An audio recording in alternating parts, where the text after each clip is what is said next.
It is now 2:45. Let us now invite the deputations and individuals to come in.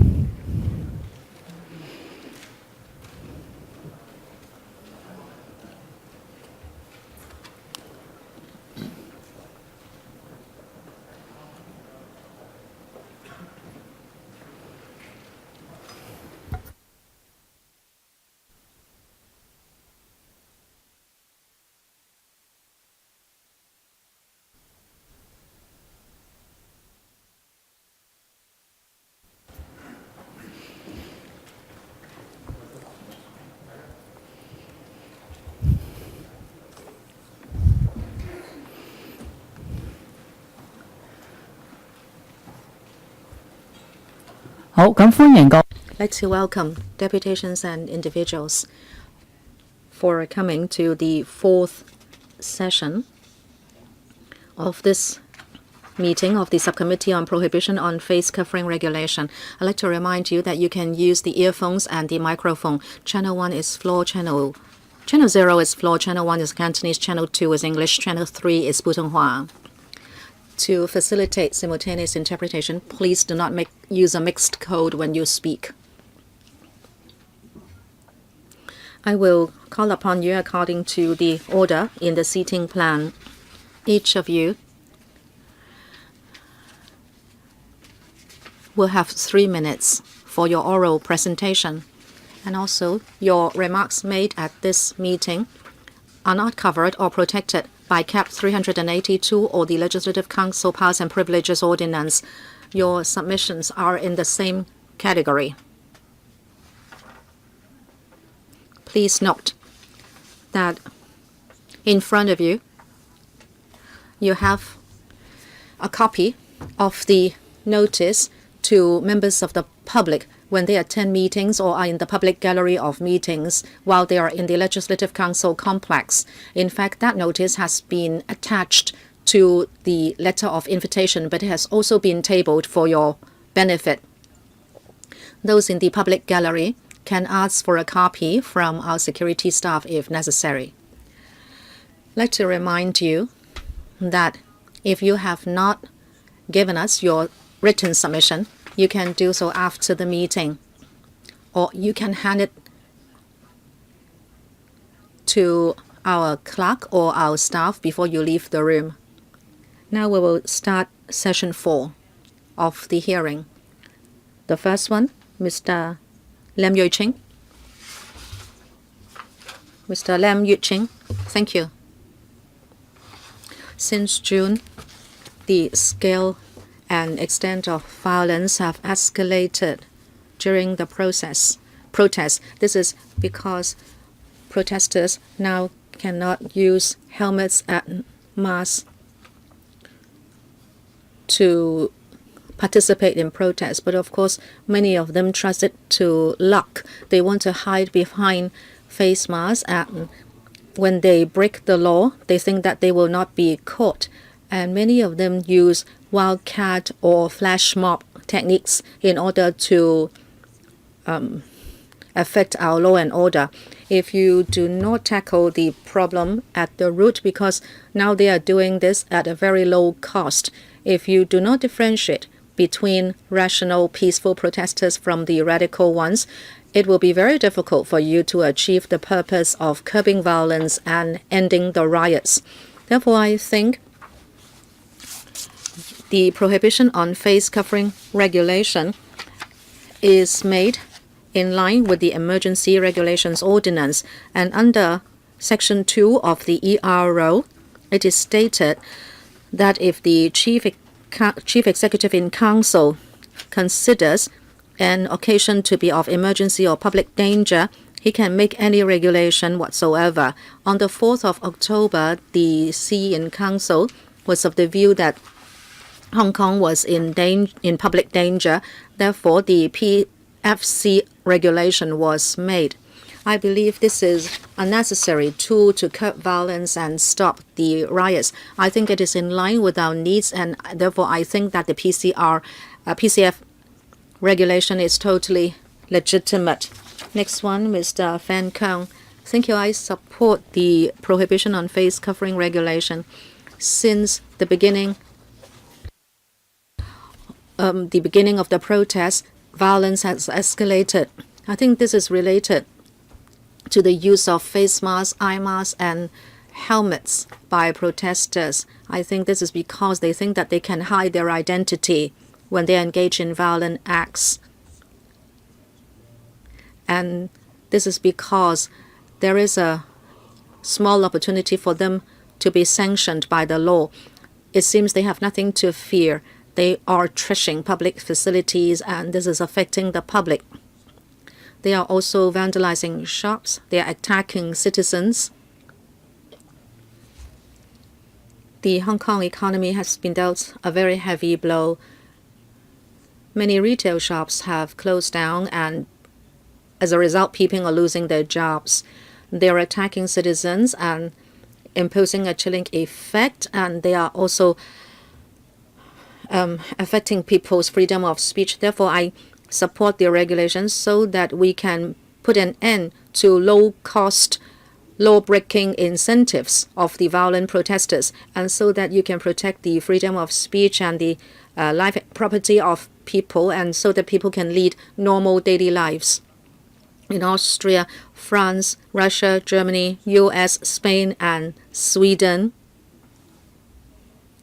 there are laws to prohibit the use of face masks in public gatherings. I therefore support the making of this regulation in Hong Kong. This is something other countries have done, and I believe this is a law that can protect people's life and property, and also people's freedom of speech, and so that their normal daily lives can be restored. Next one, Ms. Lam Wei Yam. Thank you. I also support the prohibition on face covering regulation. Well, it has been for some time now, but radical protesters are still escalating their violence. They are blocking traffic, they are setting things on fire, and they are vandalizing facilities. This is very bad for society and for Hong Kong's image. And there is a division driven between families and friends. Many families are broken as a result. I think the government should restore order in Hong Kong as soon as possible. We'd like to have peace and quiet again. Let us not allow protesters to continue to smash up shops.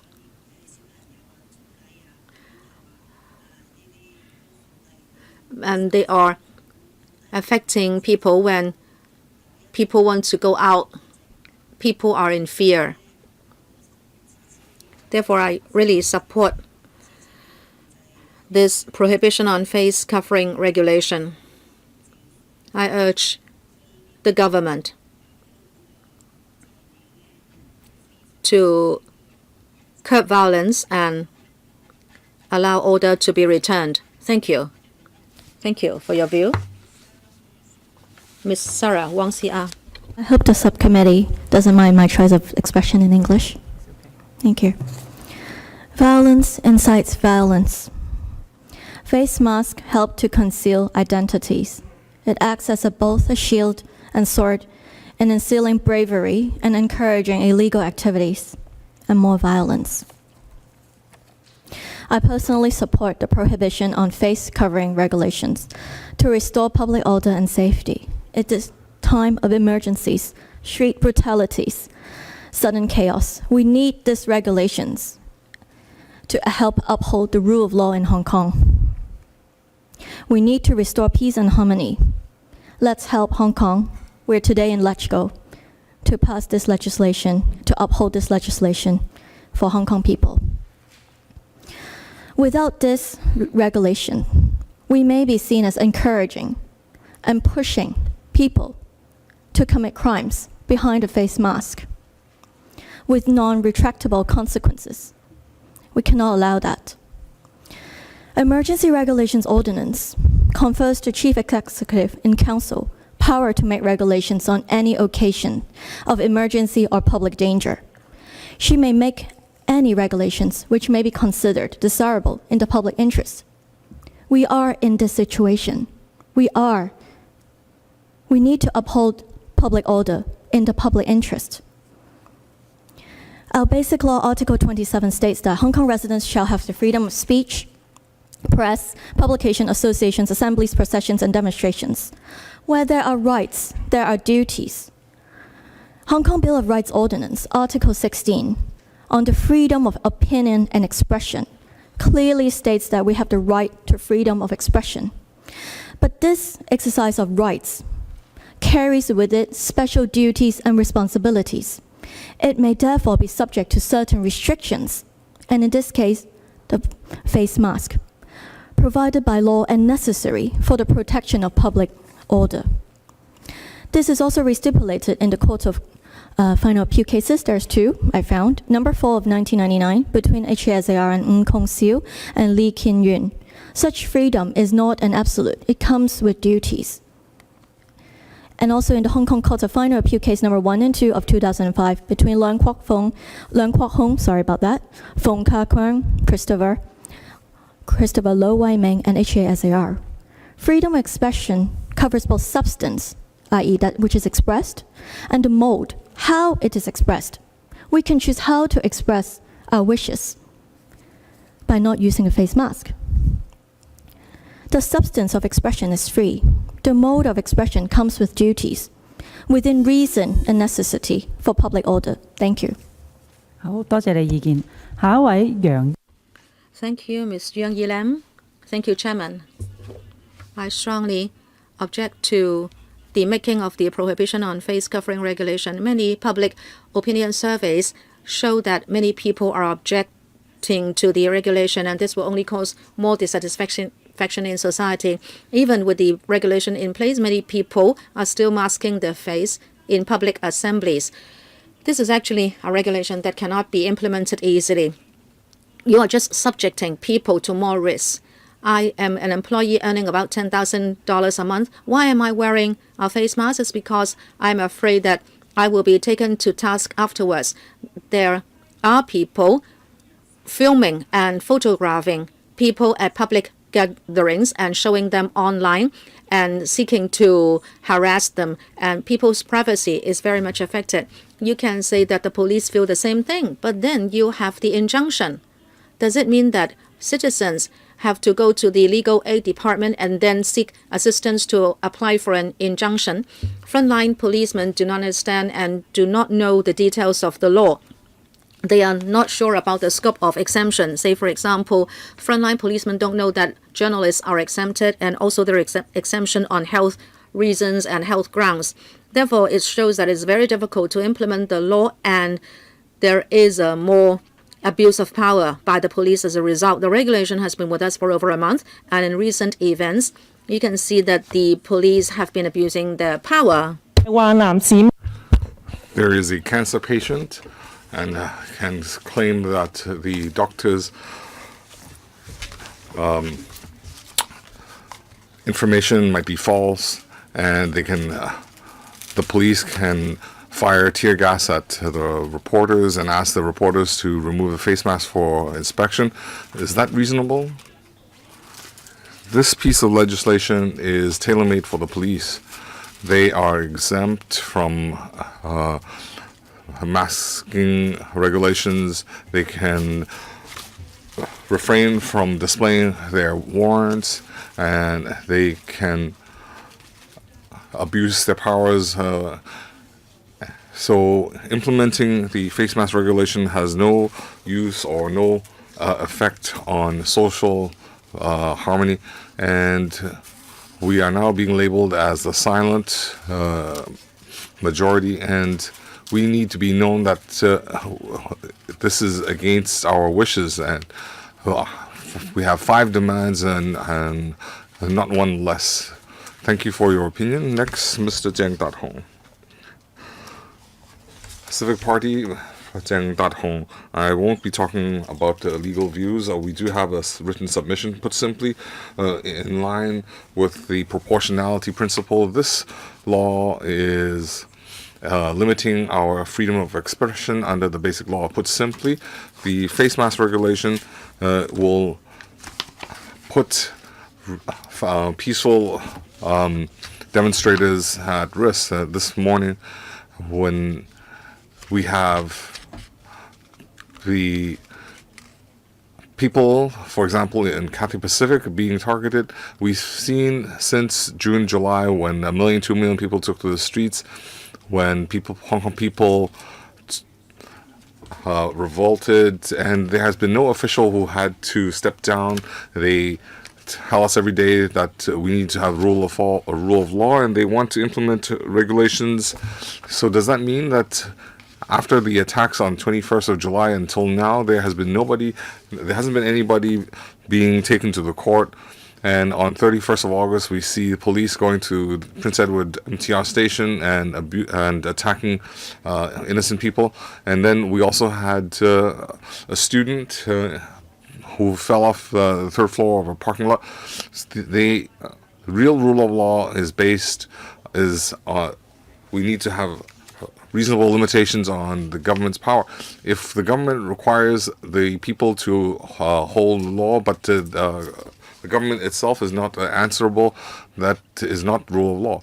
In fact, Hong Kong people should not cover their face with masks. The people who need masks should be the pro-government establishment, the police. You need to cover your faces because you have beaten people to within an inch of their lives. And the student, Zhao Ji people called for champagne. We have written court before they massacred the Jews. You are planning for another Holocaust. This is massacred. What Martin Luther King said, injustice anywhere is a threat to justice everywhere. You have the opportunity to show to the world how civilized China can be. But you know what? You have failed badly. We want freedom, and freedom is what we will get. Give Hong Kongers liberties or give us death. Because Hong Kong is where the land of the brave, and we are brave. Thank you for your opinion. Next, Mr. Minglan. Perspective regarding to the prohibition on face covering regulation. First of all, I think the regulation is quite reasonable according to the scientific fact. The behavior of the radical face cover protester remind me of a psychological term called cryptonym. This means when there's no restrictions on one's behavior due to an anonymous situation, he or she may lose social responsibility and the ability to self-control. I think this theory can be used to explain the radical behavior of the protester as well. As a result, the radical protesters have become more and more violent, and some of them have act irrational when they put on face covers. Secondly, similar laws prohibiting face covering in public have become very common in Western democratic countries. I have studied in the United States and have certain level of understanding of the legal and social situation of the US. Currently, there are 15 states that strictly prohibit any face covering in any public gathering. According to the judges at the Supreme Court of the United States, such laws do not violate human rights. They help maintain public security and ensure more people's human rights. Also, in the past decades after the law was launched, the degree of violence of protesters has decreased significantly. Therefore, Hong Kong is already far behind Western countries in terms of protecting human rights. Enforcing a prohibition on face covering is imperative. Finally, there are some citizens who have criticized the chief executive.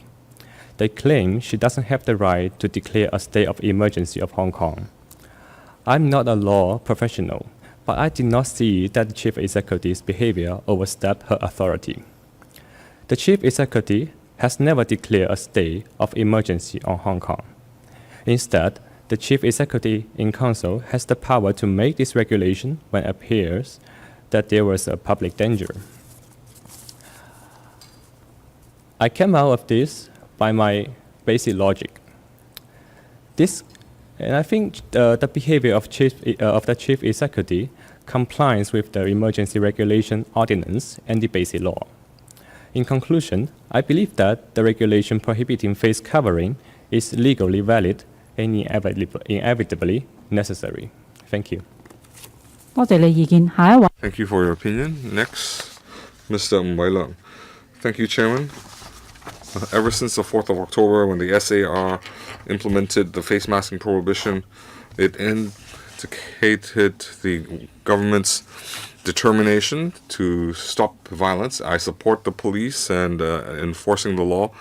The violent activities in Hong Kong has been ongoing for many months. The violence is escalating. The protesters are evading justice, and their destruction of property is affecting the general public. It is now endangering public security. The majority of protesters are using masks, helmets. They are evading legal liability, and some of them receive support from overseas influence, and they are disclosing people's identities, and now Hong Kong is becoming a violent city. Actually, in many European countries and even the most democratic country, America, and even in Canada, there are laws against face covering. For example, in France, Germany, and Russia. In Hong Kong,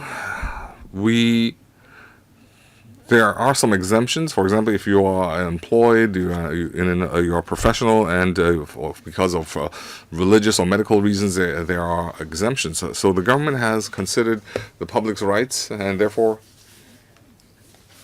the prohibition on face covering regulation is not just limited to Hong Kong. So we should implement it and endorse it as soon as possible.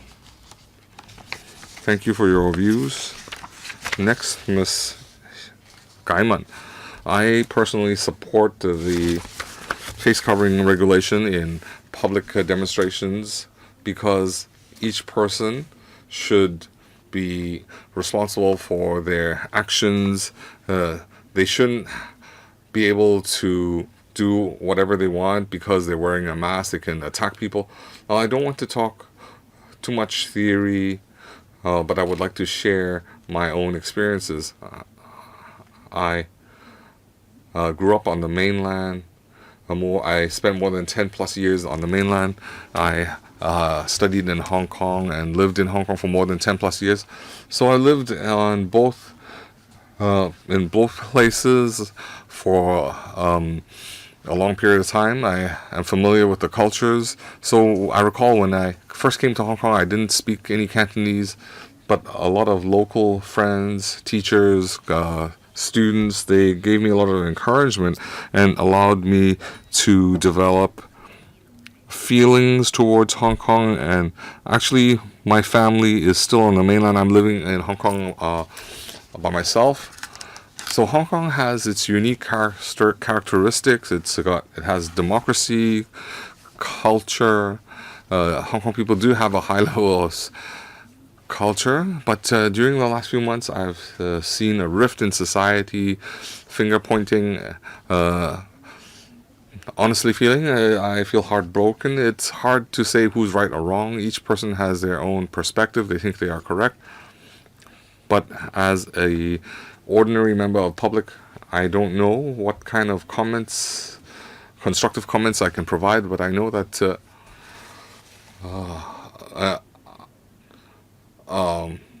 ice is not frozen overnight. We don't want to see current events.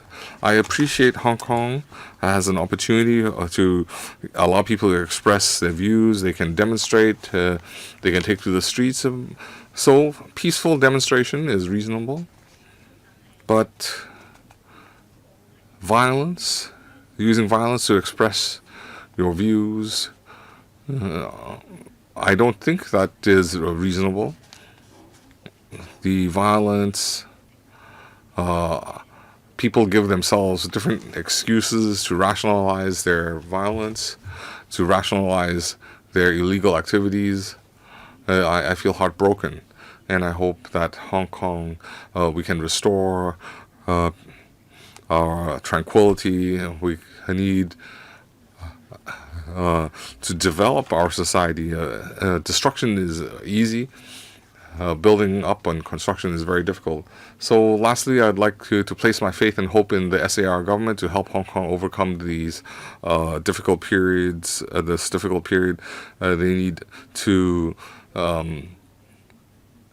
extend friendly gesture. We need more positive energy for Hong Kong. Okay, thank you. Next, Mr. Lei Wai-Kang. In the last 5 months, the last few months have been the most hostile. We've seen the most hostile demonstrations ever since the handover. And the majority of protesters are wearing masks, helmets, and so on to obscure their identity. So the purpose is just to evade justice. They want to evade police arrests. So when police want to enforce the law, their work is made very difficult. And the protesters have been destroying public property, they've been breaking laws, and they've made public life very difficult. So if the SAR government doesn't do anything, if it doesn't target this at source, then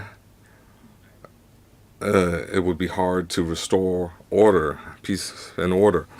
And we all know that in common law countries, or in US and Canada, they have prohibitions on face covering. In Denmark, France, Russia, Spain, in Switzerland, they also have relevant legislation. And some Western countries are actually quite stringent and harsh. And they have imprisonment terms that are much more severe. So the CE in Council, they have decided that in times of emergency, they can implement regulations to restore order. So this is in line with the ERO, and the violence is escalating over the few months, and we see people destroying property, especially with Chinese companies, and Hong Kong is now under public security threat. So having prohibition on face covering is the first step towards restoring peace and order. And there are valid legal reasons for doing so, and it is reasonable, it is justifiable. So we also talk about ICCPR, International Covenant on Political Rights, Civil and Political Rights. So public security and public order, public health should come first.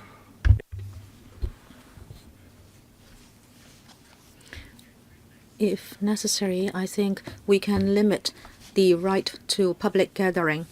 And according to Section 5 of the Bill of Rights Ordinance, it says that prohibition of face covering does not go against the protection of human rights. Therefore, we should look at the needs of the public as well. I believe we should strike a balance, and I don't think we are derogating from human rights. Thank you, Ms. Chen Ka-men. I myself totally support this regulation. I was born in Hong Kong.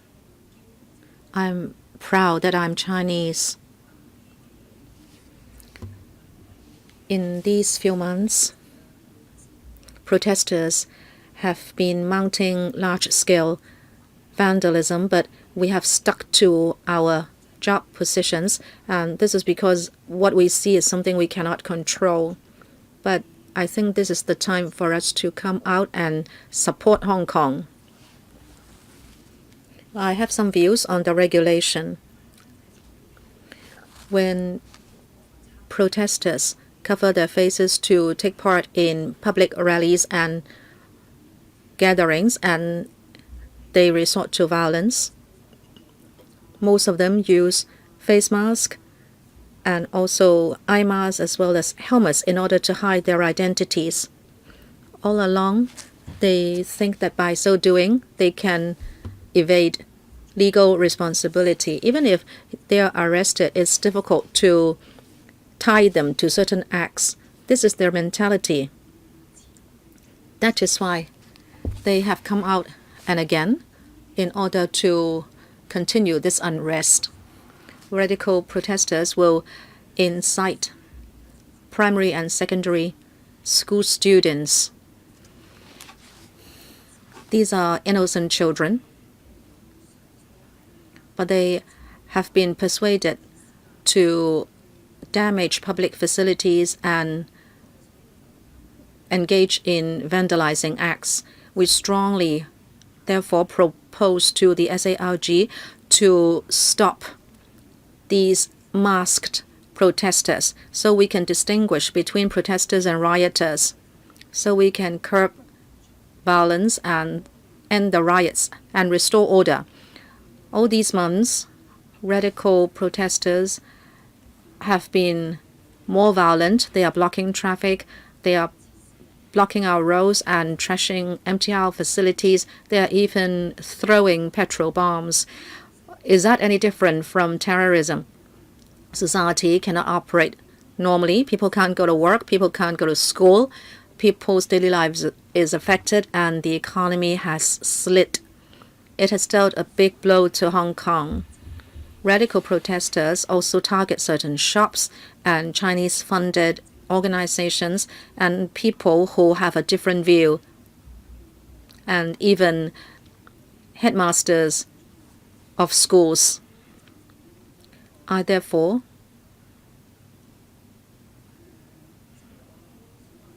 I want to say that the regulation is to be supported. Thank you.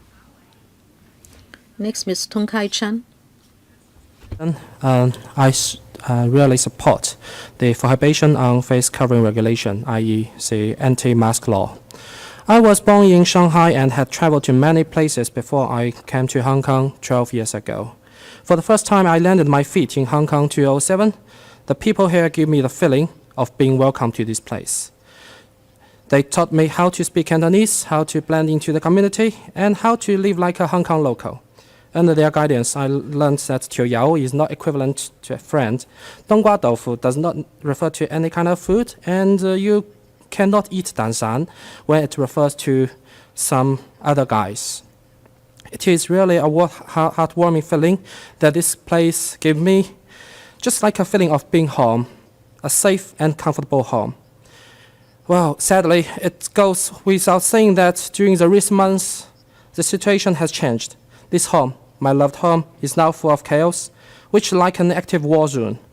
I see a lot of acts of violence happening. Some extreme protesters, almost all of whom are wearing masks, have turned into rioters. They are destroying properties, beating up citizens who do not agree with them, and undermine the safety and rule of law of Hong Kong. My sense of security is now gone. I dare not to speak in Mandarin in public areas, especially in a place where there's a group of people wearing masks. You know, the violence against Mandarin speakers by the masked persons are happening all around Hong Kong. I believe there is a linkage between the mask and the act of violence. It gives rioters a misconception that the disguise would provide them a way from being identified for the act of violence or even crimes they might have committed.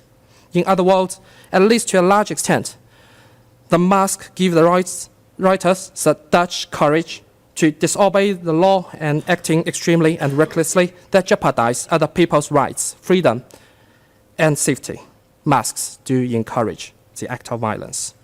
I agree that the anti-mask law is necessary to reduce such violence and provide mitigation to current chaotic situation. Well, I don't want to repeat the fact that a lot of countries have enacted similar legislation, including some states of the United States, Canada, Germany, France, etc. Well, I want to mention that at least by prohibiting the wearing of the masks, the anti-mask law may at least to allow some protesters an opportunity to have a second thought on the severe consequence before they threw a petrol bomb or doing something very extremely, either to themselves or to others. Isn't it worth to do it? Again, I love this place and this is my home. I want the chaos stopped and orders and safety resumed. I believe anti-mask law can help. Thank you very much. 多謝你意見。 Thank you for your view. Next, Wang Hiufai. Good afternoon. I was born in Hong Kong. I'm just an average citizen. I'd like to state something clearly first. I definitely support the anti-mask law.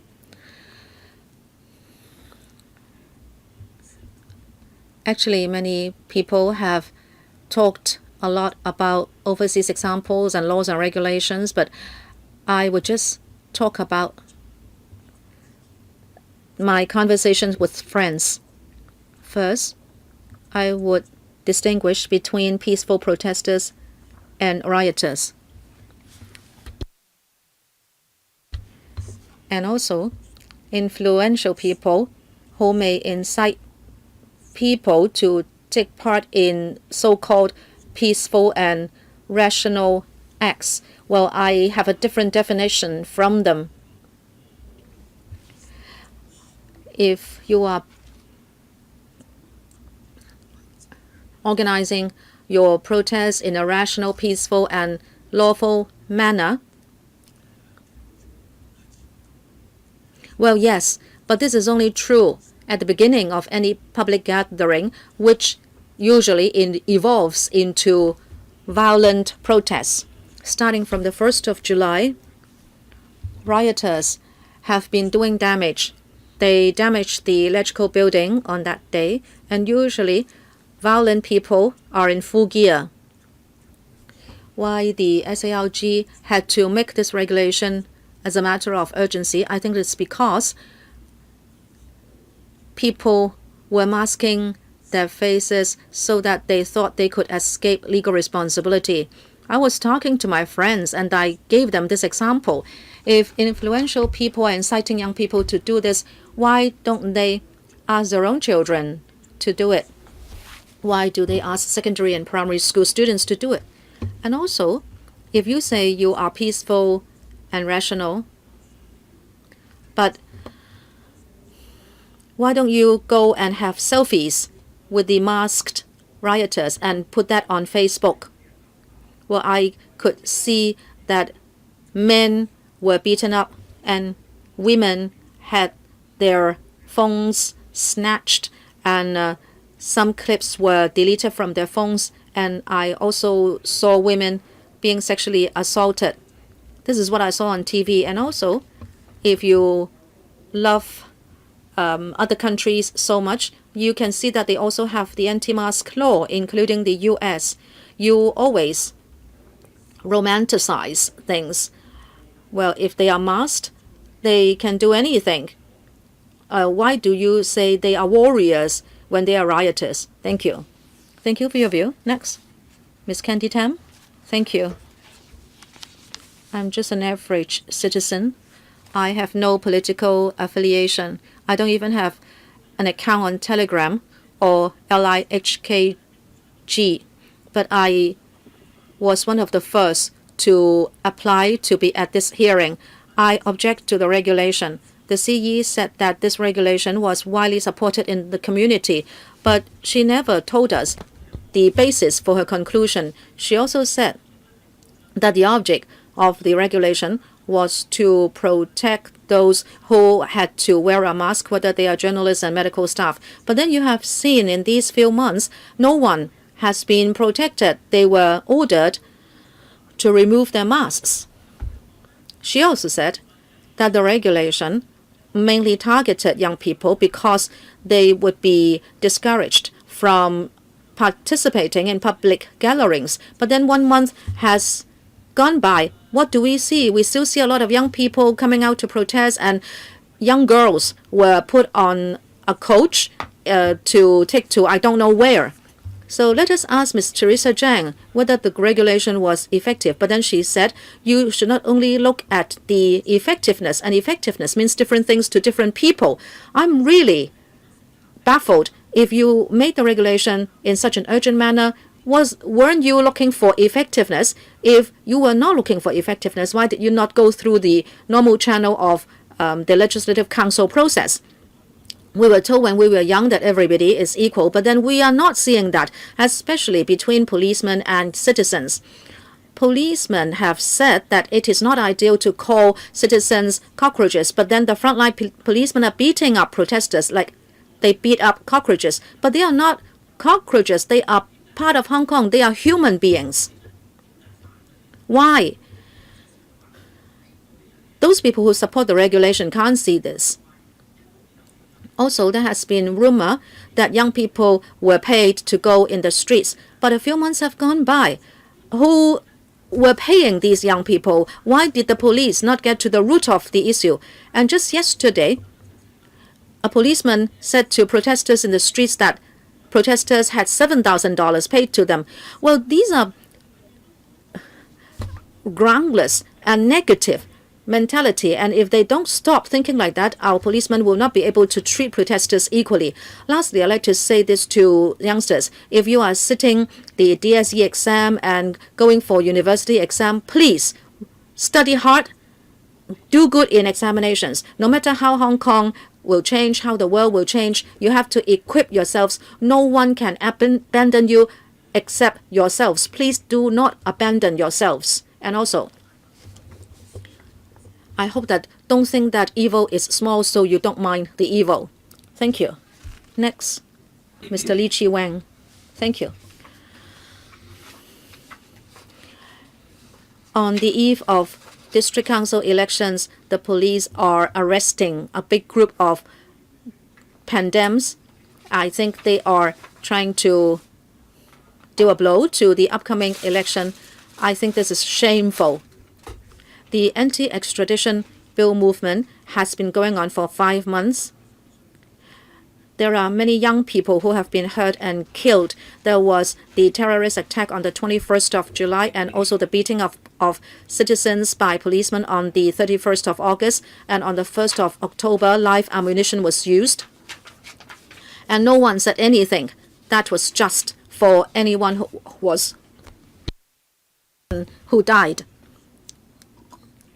Mr. Johnny and Ms. Teresa Zhang are still receiving immense salaries. And at the beginning of the campaign, Mr. Johnny said that the Raptors, or Special Tactical Unit police, did not have any place on their uniform to display their number. But now the entire police force is not displaying their UI. Where can we go and lodge a complaint, and what can we complain about? At the 4 p.m. regular police press conference, the management of the police say that protesters should not hide behind face masks, but aren't policemen doing the same?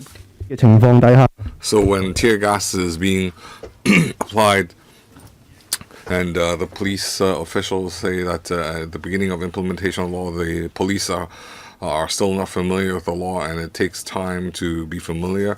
But it's now been implementation for more than a month, and they still require the press to remove face masks.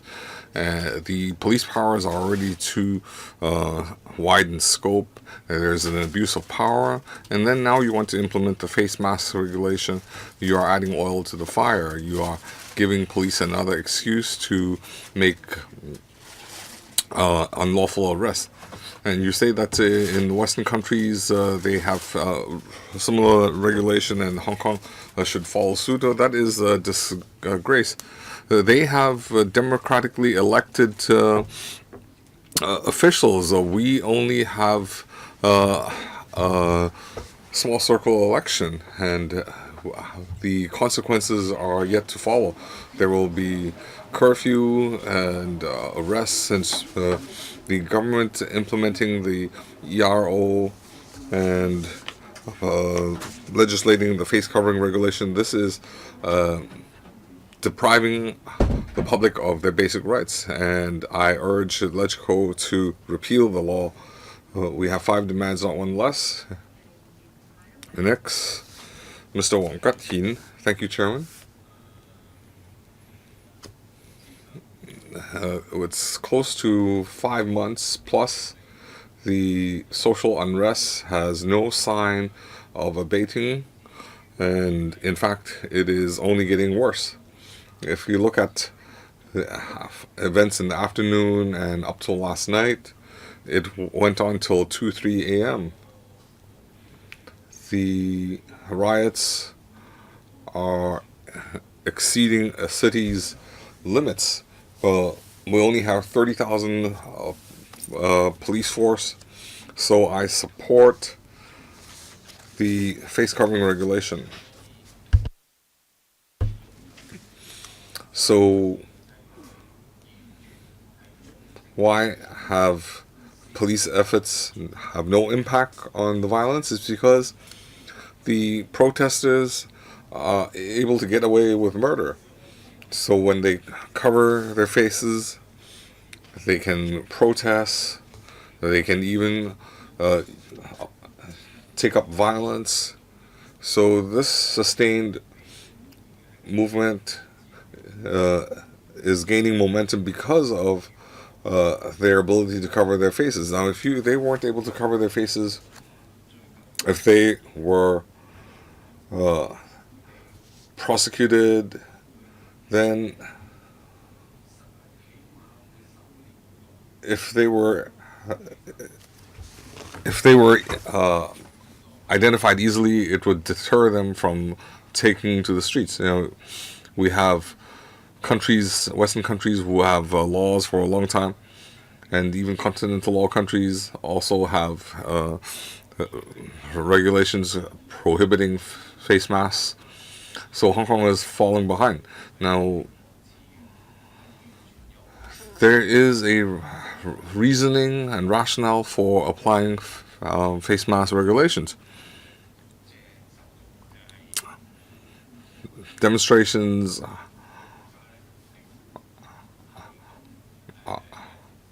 are more manageable when there are face mask laws. It is just made out of public security concerns. There is no big deal about it. It assists the police in collecting evidence. It allows the courts to rule. We need to deter criminals from escaping justice. It does not go against human rights. Ms. Chung Wai-ting. Thank you, Chairman, government officials, and members of the public. I respect peaceful demonstrators, but as a young person, a post-90 young person, I understand confusion, dissatisfaction in society, but individual freedoms of speech, freedoms of demonstration, that should not override other people's right to expression and demonstrations. It's like political views. When there is dissension, does not give people the right to silence the objectors or ad hominem attacks. Well, some people say face covering is against the human rights, but in fact, according to the International Covenant on Civil and Political Rights, the law-abiding citizens,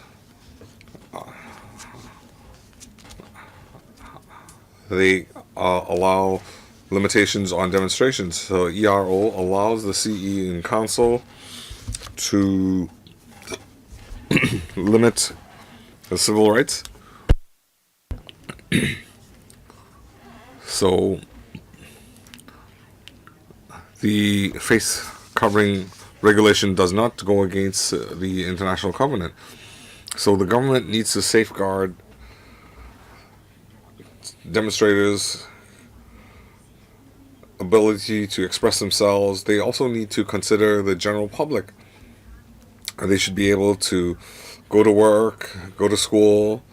They should be able to take the MTR. These are their basic rights. And the general public should not be under the threat of terrorist attacks. Some people say that the face covering regulation adds oil to the fire. Just now we've heard that in different developed countries there are relevant regulations in the US and Canada, Spain, Russia, Denmark, and so on. They also effectively prevent terrorist attacks.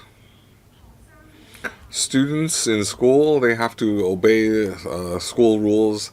Workers have to comply with company rules. And the general public also need to respect the law. So when we don't have relevant mechanisms to stop violence when conducted by people wearing face masks, then we need to balance that against the regulation. Some people say that the face covering regulation does not solve the root problem. Well, I think the government needs to hear from the different interest groups, and while we fine-tune the face covering regulation, we also need to have more civic education. We need to unite Hong Kong and restore public order. Thank you. Next, Mr. Tan Jiwa. Thank you, Chairman. Well, first of all, I support Hong Kong setting up the face covering regulation. Hong Kong being a cosmopolitan city, when we have face covering regulations during demonstrations, we do have examples overseas. We heard US, Canada, Denmark, they are developed countries and they have these regulations. So I think Hong Kong can make reference to these different examples. We can fine-tune it to actual conditions in Hong Kong and make some amendments. And then we need to implement it in Hong Kong. And for example, in some countries, in France, when they had the yellow vests movement, the government made some amendments. When the violence escalated, France, in line with conditions, they made some amendments to adapt to the situation. So I think Hong Kong can legislate, and then according to actual conditions we can make further fine-tuning. So if the situation improves, we can make amendments in the future. So I feel Hong Kong is an international city. We need to learn from other countries. This is feasible. This is not a new piece of legislation. We do have a lot of countries we can learn from. So it is worth this subcommittee looking into it, to look into overseas examples. Well, in some countries, they have limitations on people above 18 or under 18. So I hope we can take a look into that. If they are above 18, they are adults. Now, for people under 18 who are not of legal age, they are not mature yet, then they should have different penalties, and I hope the subcommittee can look into that as well.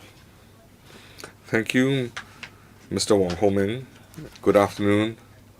I heard people in support of the regulation, they mentioned overseas examples, but I would like them to have some backbone.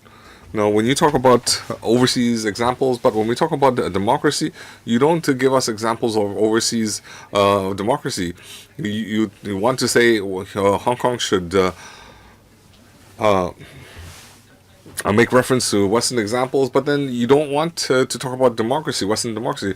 Why don't you just say that the great socialist country, motherland had said that we need to stop the violence, and therefore we should implement the face covering regulation, and you should have some backbone. And we need to also talk about the legislative intent. I see the paper says that they need to deal with violent protesters, you need to restore public order, and so on. But now, dealing with the violent protesters, there are already criminal regulations, the arson, criminal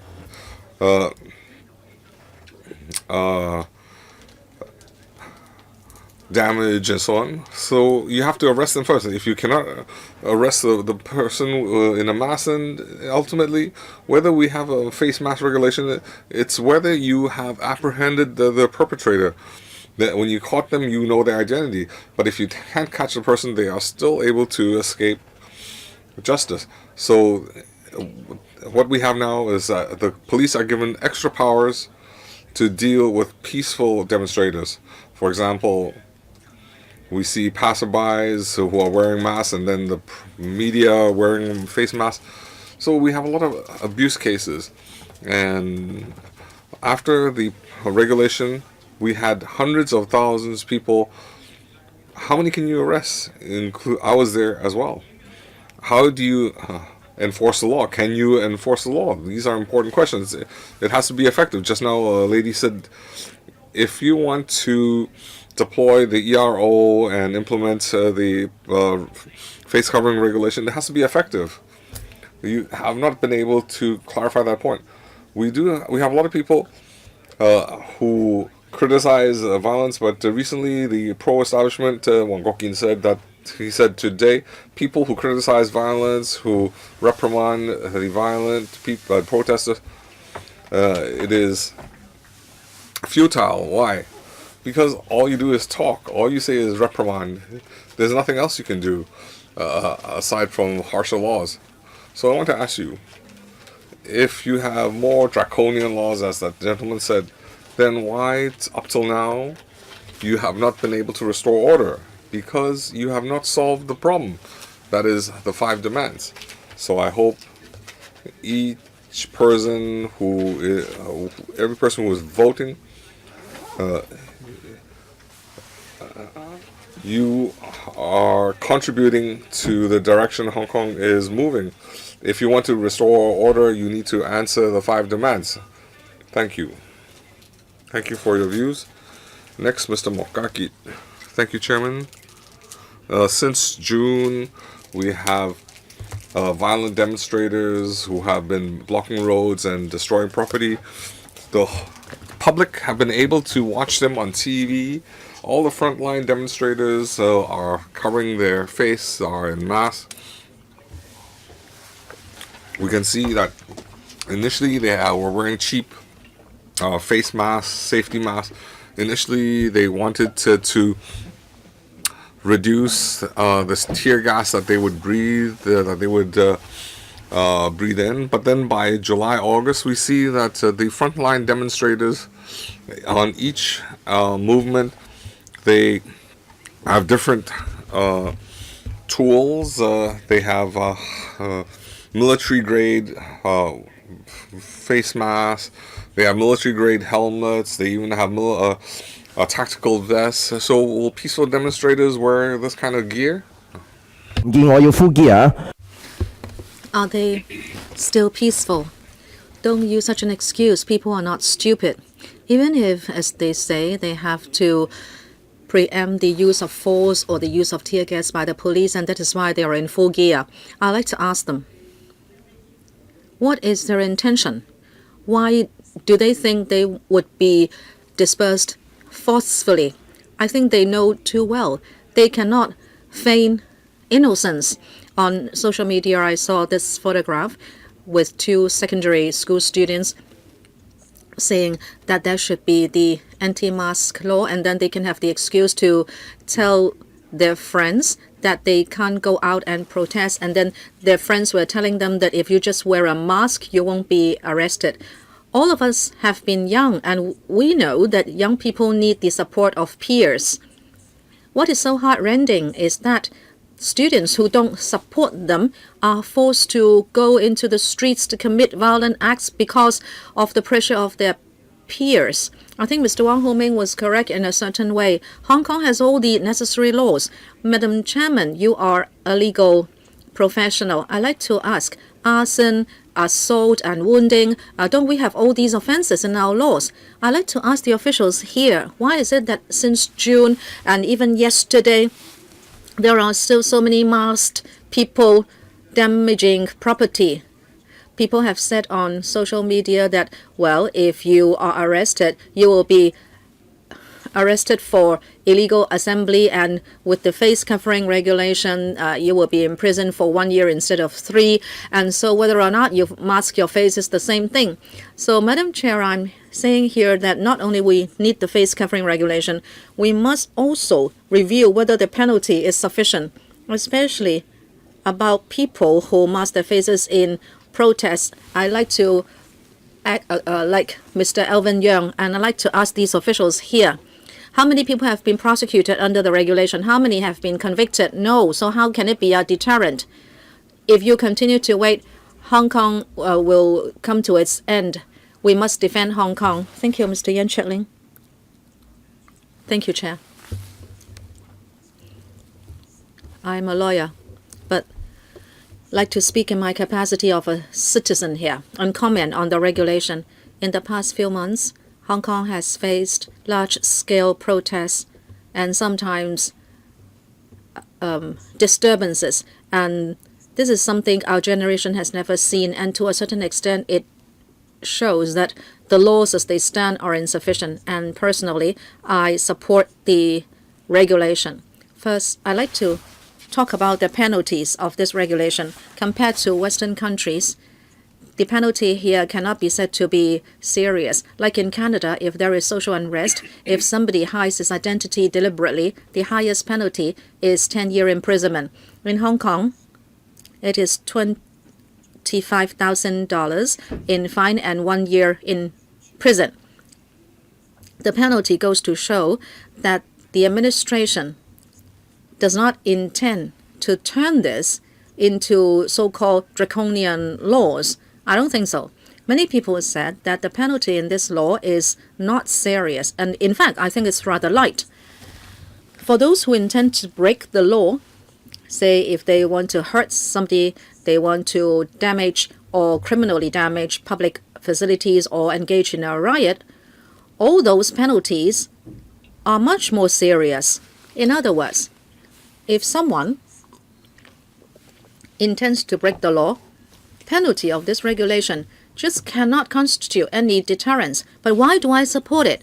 It's because there are many people who engage in peaceful assemblies, but the situation may change because the peaceful assembly can become not peaceful, and we have seen many such instances in the past few months. And I cannot rule out the fact that some people would mask themselves, thinking that no one will know their identity, so they are rash and they are influenced by others, and so they break the law. I think the regulation will serve as a deterrent to this group of people, so I support it. On the other hand, many people object to the regulation, saying that it affects the freedom of assembly. I don't agree. Hong Kong people will enjoy the freedom of assembly as before. It is just that when you engage in an assembly or a rally, you should not cover your face. If someone does not intend to break the law in any way, and if the law requires you to show your face, why do you have to fear that you will be taken to task afterwards? I don't think so. No one will take any action against you. Well, yes, this means a little curbing of your freedom, but I think the small sacrifice is worth it. We have to preserve public peace in Hong Kong. Thank you. Thank you for the view. Last one, Mr. Hong Chin. Thank you, Chair. I support the implementation of this regulation. It's because ever since the anti-extradition bill movement, we no longer have peaceful assemblies, which used to be a core value in Hong Kong. Now radical protesters are upscaling their protests, and usually they are masked and they wear helmets. Therefore, they seem to think that by doing so, they will be able to evade legal responsibility. And after a few months, we can see an escalation of protests and violence, and they continue to mask themselves and then block roads, damage public facilities, hurl petrol bombs. And Hong Kong people are now worried when they go out. Many of them don't go out on Fridays and weekends because they might think that they would be affected, especially the elderly. They dare not go out because they do not have transportation. And also, radical protesters have targeted private shops and people who have a different opinion from themselves.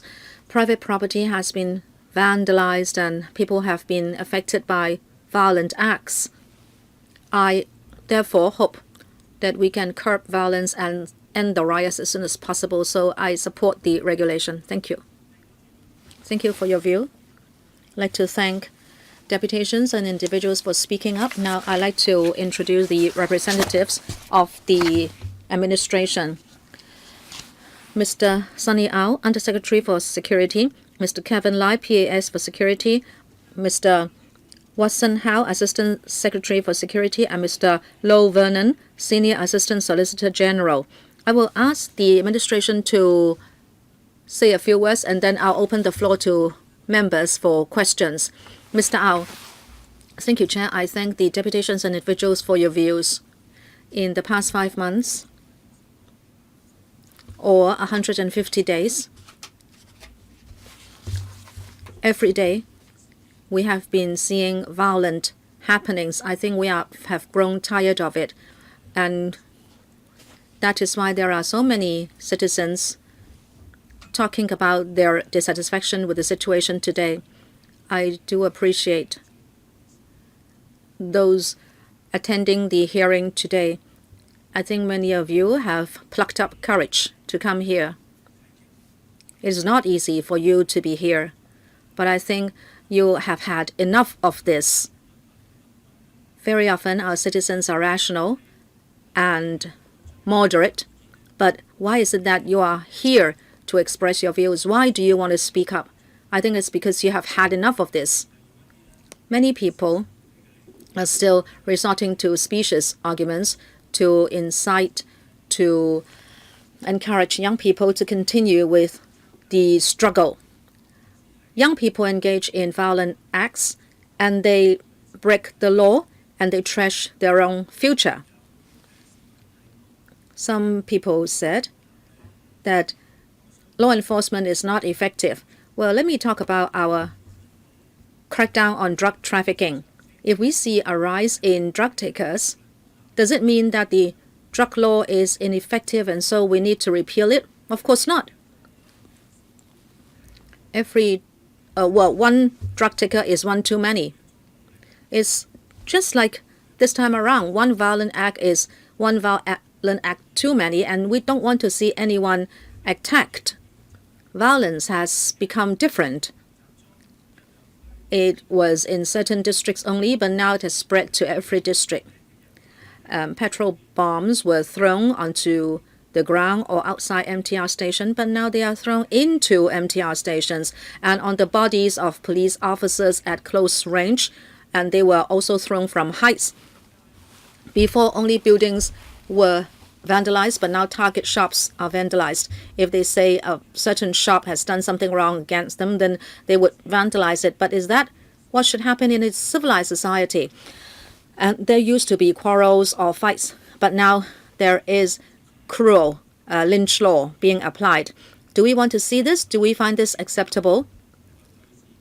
and there were confrontations with the police or guerrilla warfare, but now it is a gang fight, and they use petrol bombs. They were trying to snatch the police pistols, and the policemen could not have a choice but to draw their guns, and the situation is becoming very dangerous.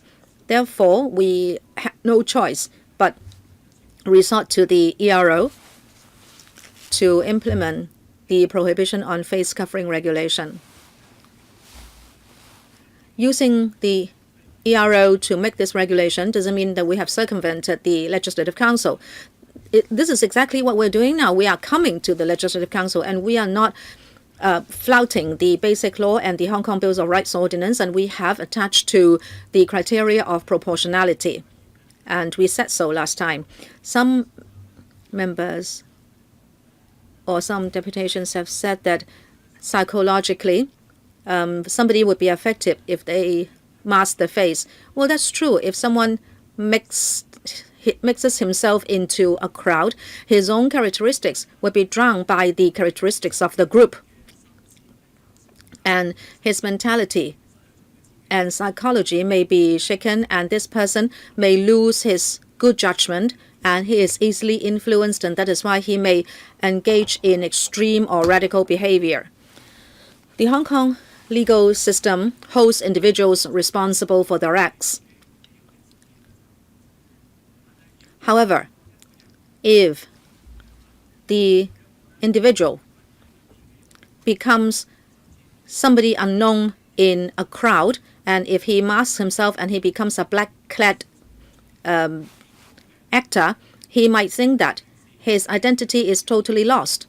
So these people or black-clad people, now if we don't have this regulation, will not be given any deterrent. What I want to say is they use radical means, and very often they think of abstract principles in order to bring about an ideal situation in their eyes. But it will only make Hong Kong regress to an earlier stage of our civilization. Thank you. 9 members have registered to speak. Kwok Wai Keung, Priscilla Leung, Shiu Kao Fai, Alvin Young, Paul Che, Fernando Zheng, Shiu Kao Chen, Pun Shiu Ping, and Holden Chow. Each one will have 1 minute. I need to finish this session at 3:45, so each one will have only 1 minute. Anyone else? You have to raise your hand. 袁醫生，你係咪 Dr. Pierre Chan, you want to speak? Okay, 10 of you. We'll need 10 minutes. And in the end, I will leave a few minutes to the officials. First one, Mr. Kwok Wai Keung.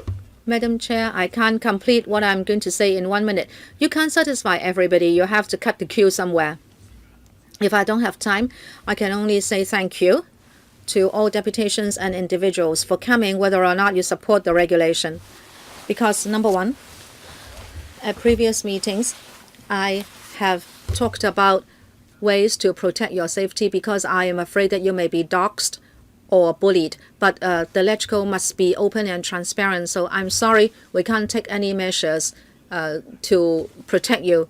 Secondly, since you are here, it goes to show that you want a safe and fair platform for expressing your views. At least your safety is guaranteed here. No matter whether you like the government or whether the council is totally elected by universal suffrage, at least you know that the Legislative Council is a place for you to rationally express your views. Please do not engage in violence. Please continue to use this platform. Thank you. 係主席？ First of all, I have to thank the members of the public for expressing their views. When I entered the meeting room, I didn't see people wearing masks, and I was very happy that I felt that they still had faith in LegCo, that it was a peaceful venue, and I hope this can continue. Well, I hope you can understand that we are aware implementing the face mask regulation cannot restore order. I told the government that you cannot be so naive You don't need to harp on this law. It's just a tool. But in August, a lot of parents, I had to meet with them, and they were asking, what solutions do we have? Could we have a face mask regulation? So for the members of the public, they would feel that can help protect young people. We have one less person breaking the law, and we hope that people who wish to comply with the law, they have, with this regulation in place, we can have one less person breaking the law. Thank you. Mr. Siugafai. Thank you, Chairman. I'd like to respond. Somebody said, why do we have police wearing masks and they are not, they don't have to comply with the law? And we heard that it is to protect them against corrosive liquids or pellets. Are they trying to hide their identity? Well, Chairman, I want to say the riot police, these are not the beat officers. So why they don't have ID numbers? It's because they are facing violent criminals. If they are facing violent criminals, if their identities can be revealed, so the police have to obscure their identity, but they do have a serial number. It can help identify them. Now, if the public don't understand, they can still be identified. Thank you. Dr. Pierre Chan.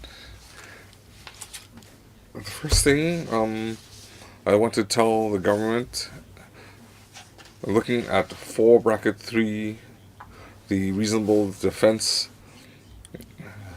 there are pre-existing medical conditions. So could we deal with this particular wording? So if there are medical or health reasons that is a reasonable defense, well, they might not be able to prove that they had a medical condition. They might have a flu at the time, but after 48 hours they might have recovered. Let's say I have to take care of a patient at home, and I have to wear a mask, and they might be arrested. So I'm also asking a question on behalf of public health doctors in the defense of Clause 4. What are the requirements of identifying the police officer? Do they have to provide the proof on the spot, on the scene? Or what do they need to provide? Could the government officials respond later? Mr. Alvin Young. Today is the 9th of October. It's been 5 months. From 9th of June to 12th of June, the SARG reprimanded the protesters, saying it was a riot. There have been 5 months of reprimanding, and now we have the ERO. So has the situation improved or deteriorated? I'm giving you time to ask questions. They have a few minutes to respond. They cannot answer. They cannot answer that because the objective fact is that it has deteriorated. There has been no improvement. So are their reprimandments any good, any use? No. Just now, when you cannot apprehend the perpetrator, it is useless. The law is ineffective. You are deploying so much resources to implement such a regulation. Put simply, it just illustrates your incompetence. Mr. Jie Jun. Well, whether you apprehend a perpetrator or not, well, it depends on whether you were wearing a mask. So I don't understand Wang Minggong's logic. But if you have a mask, you might not be able to catch them on the spot, but for those without a mask, they can be on record. Everybody can identify Mr. Wang Minggong. So one reason why we have difficulty enforcing the law is because our legislative framework, you need to have the identity confirmed. If you cannot identify the person, it's hard to apprehend, it's hard to convict. So in the past, when the police were questioned over their arrests, but the process is so slow, we have to spend time on watching the footage, but when people are wearing a mask, it's very hard to identify them. Mr. Zheng Qiuhong. Well, I heard some people quote psychology theories that when they are masked, a person can hide their identity and they can act without conscience. And I also heard Mr. Ao Jigong say that a disclosed identity in they would lose their personal identity in a group, and they would be more prone to violence. Well, that could apply to the police as well. We see people talk about violence on the streets, Molotov cocktails, burning garbage, and other violence. But what about police brutality? When Mr. Ao Jigong says in the past it was not like that. Well, it's true. In the past, how our police weren't so ridiculous, especially the government hiding behind the police and not dealing with political requests. It is a disgrace. Mr. Xiu Gazhen. I'm a social worker. I have taken some psychology courses, so there were a lot of theories about hiding behind a mask and doing things that they would not normally do. What about if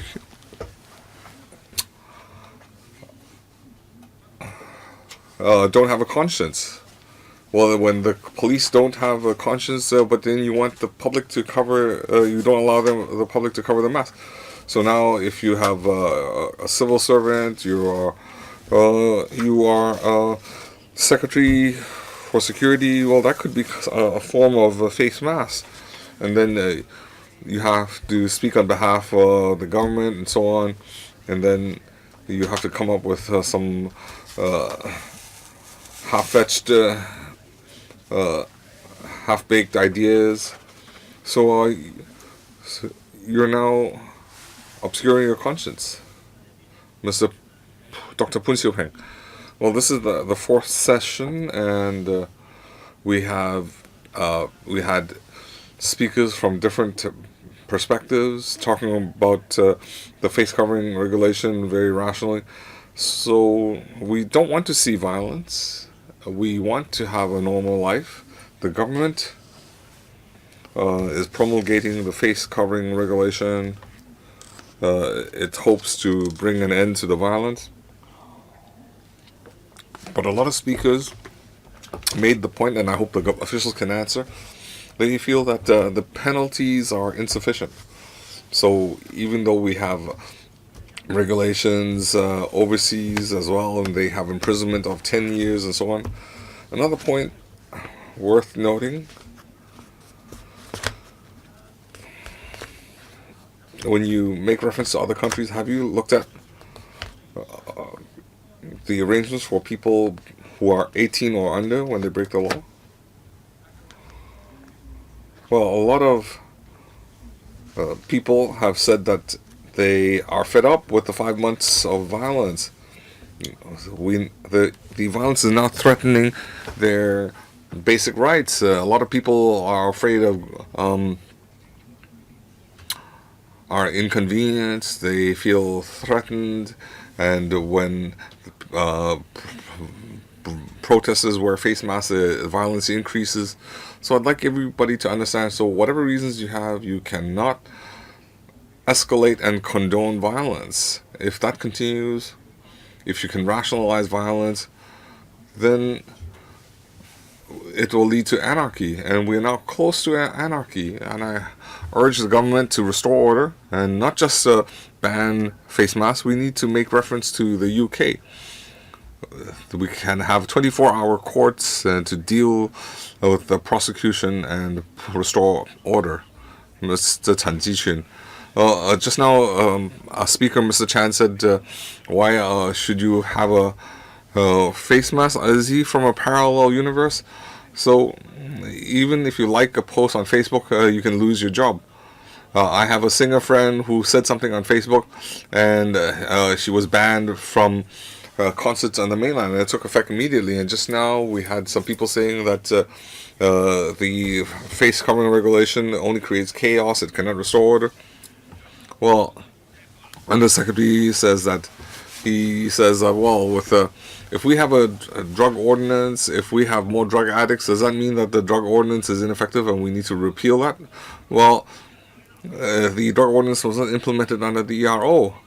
Well, if you use that kind of logic, then if 2 years is not enough, then we have a sentence of 4 years, 6 years, 8 years, and life imprisonment.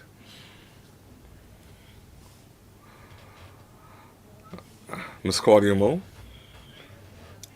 Well, I heard the official response saying that our police need a face covering. There are 2 reasons.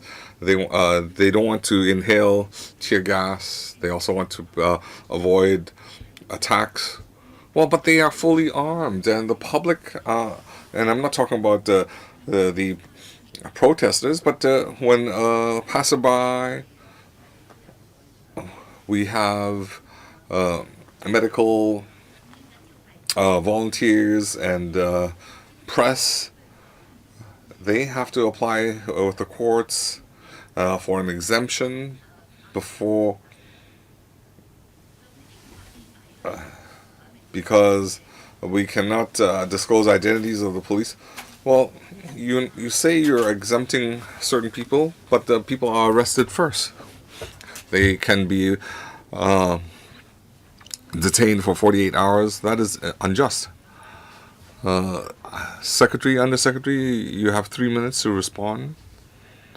Thank you, Chairman. Thank you for the members' questions. This legislation, the Prohibition on face covering regulation, took effect on 5th of October, and up till now, it's been a month. So in this 1 month, we have arrested, according to Clause 3, we have arrested 303 people because in specific events they were wearing face covering material, and there were another 4 under Clause 5 where they did not comply with police requests to remove a face covering material. And our frontline officers, they were enforcing the law. They wanted to deter violence, and this regulation is helpful. So, has the situation improved or not? Well, we might not be able to see immediate effect, but society needs to condemn violence. Violence needs to be deterred, and then we can see a desirable outcome. We know that a society with the rule of law, it has some prerequisites. First of all, the public need to uphold the law. The police or law enforcement officers have to enforce the law. We need the courts to deliver justice. So we also need the rehabilitation. So in the first part, when the public don't comply with the law, when they undertake extreme actions, it is detrimental to society. We need them to stop violence. So when everybody is unified in a stance against violence, when we have a civilized society, but when it regresses to a primitive state, we have to ask ourselves, is that what we want? 謝偉俊議員講呢係 Just now, Mr. Paul Chen said, is it because there is a mask, so it's difficult to make arrest and it is slowing down investigation? Well, yes, indeed.